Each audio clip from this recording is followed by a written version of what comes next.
Hoje nós vamos estudar o capítulo a respeito da fé, o poder da fé, intitulado O Poder da Fé.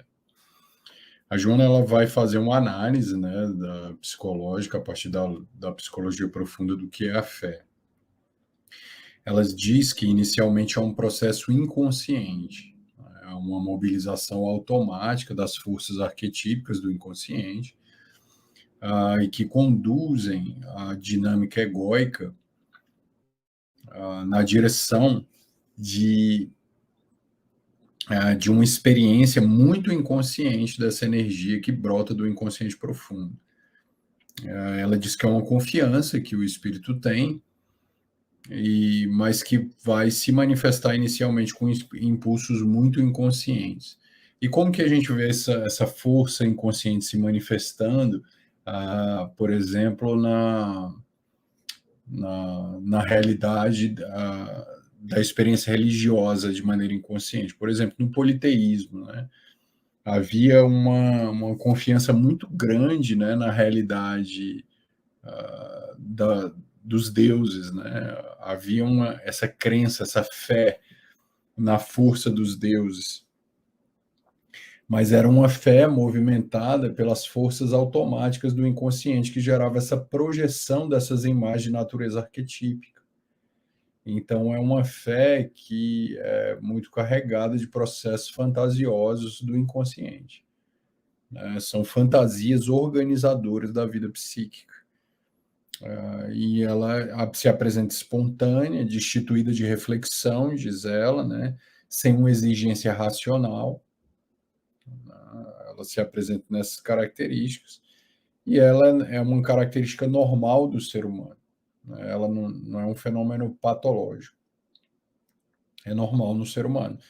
Mas ela se expressa quando o indivíduo está inconsciente dessa realidade, ela se expressa nessas feições, né? Ela é natural e também vai sendo adquirida. No primeiro caso, né, dessa naturalidade é espontânea e simples, destituído de reflexão ou de exigência racional, característica normal do ser humano. Na segunda acepção, é uma conquista do pensamento.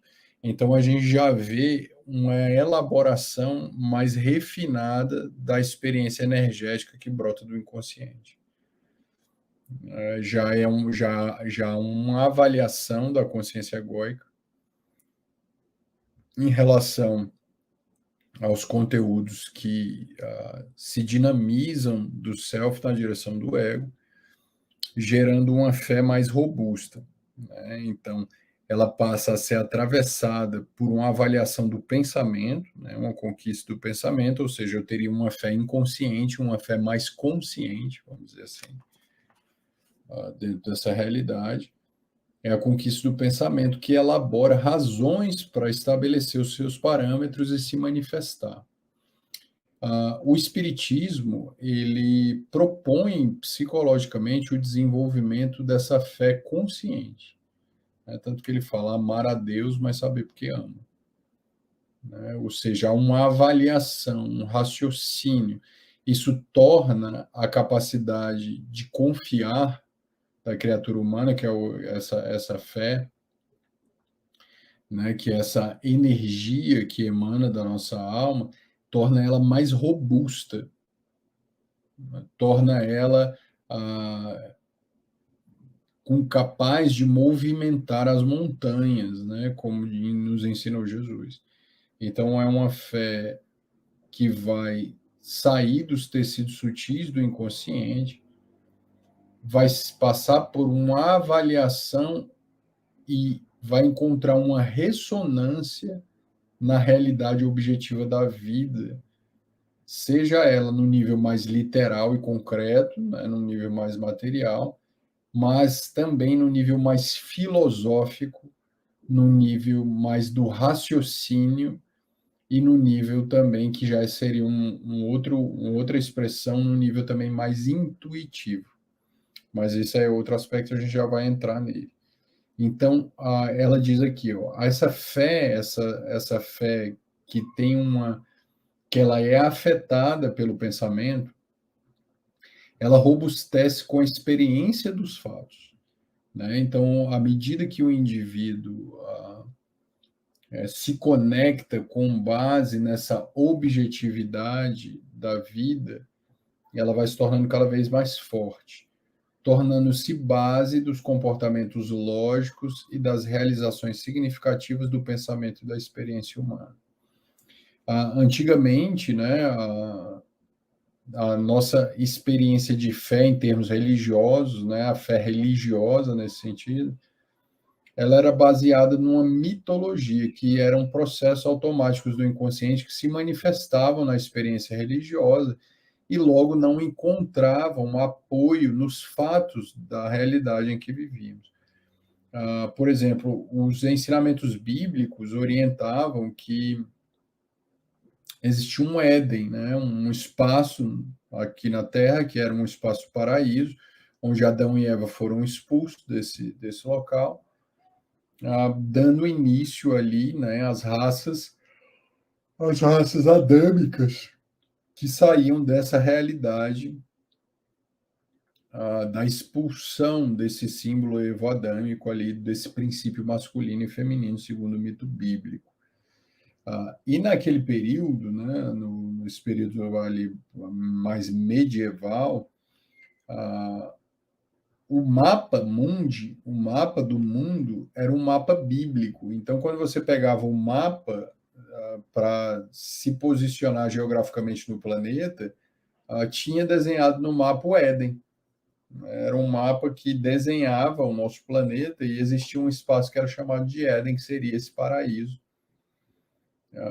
entendido pela Bíblia, ou seja, a navegação, a expansão do pensamento, né, as conquistas dos países da Europa, o desenvolvimento da América do Norte, as revoluções, elas foram desmantelando esse pensamento bíblico, o que levou até mesmo a uma decepção profunda com a religião. Então, em termos de fatos históricos.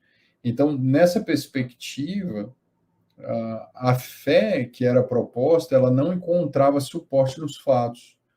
Logo, diante disso, era uma fé frágil, uma fé que podia não só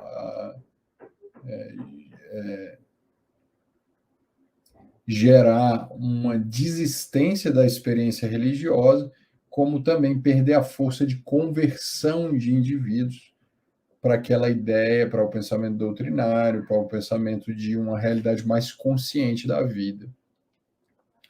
Essa experiência mais inconsciente de fé, ela gerou uma revolução no pensamento na Europa, no sentido de que não se tinha mais fé nessa proposta mítica.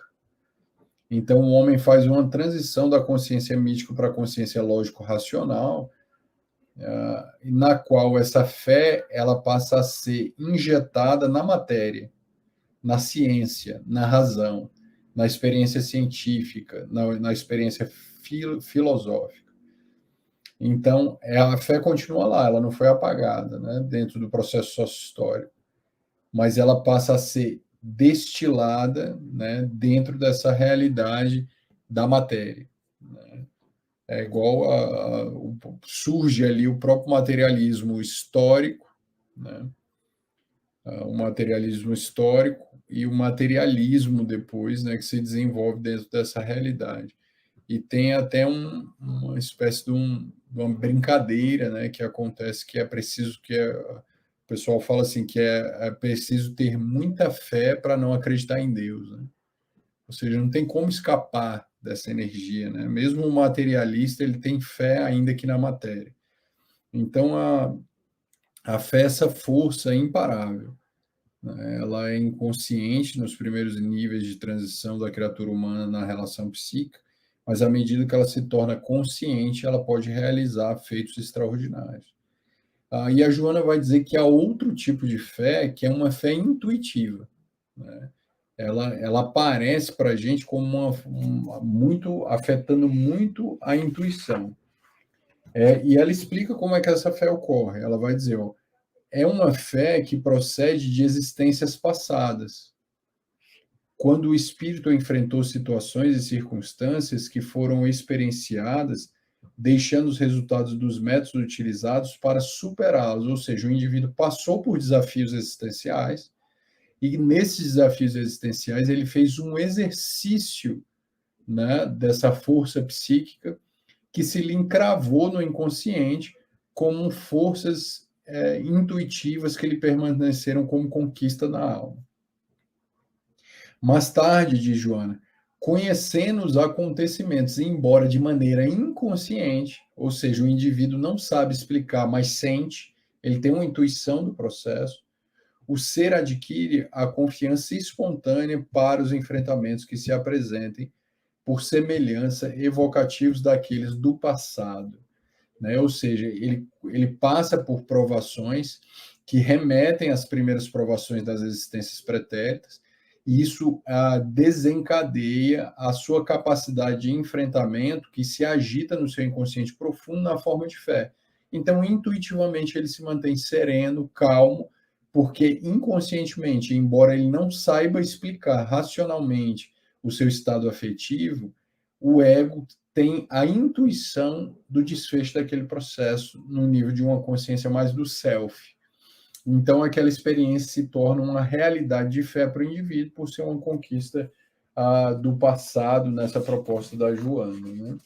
Então, é muito interessante isso que ela traz. Então, a gente poderia colocar a fé, essa fé inconsciente, que é uma fé que aparece muito nas religiões com características muito míticas, né, baseadas em experiências de natureza mítica, com um predomínio da consciência mítica.